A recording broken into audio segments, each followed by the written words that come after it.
Anjang Sana dengan pasien-pasien jiwa. Jadi Anjang Sana itu seperti home visit, kita datang ke pasien, kita edukasi, dilihat minum obatnya dan lain-lain, lalu mungkin kita berikan bingkisan.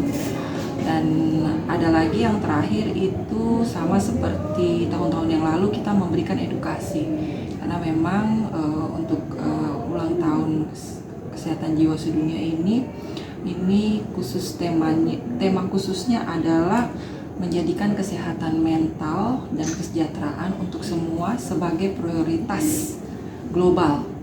Seperti itu, jadi memberikan kesadaran terutama tentang kesehatan mental karena sepertinya kesadaran tentang kesehatan mental itu masih kurang, bukan hanya di Maluku tapi dunia. Jadi makanya kita juga memberikan semacam seminar atau workshop yang itu memang rutin dilakukan per tahun. Dan ada juga acara-acara yang di dalam rumah sakit itu sendiri.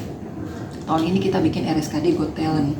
Got Talent di sini kita melihat sebenarnya dari rumah sakit ini talent-talent apa sih, dan juga khususnya untuk pasien yang bisa mereka perlihatkan seperti itu. Ini sebenarnya untuk kebersamaan kita rumah sakit ini begitu. Terima kasih sudah nonton. Jangan lupa like, subscribe, dan share ya.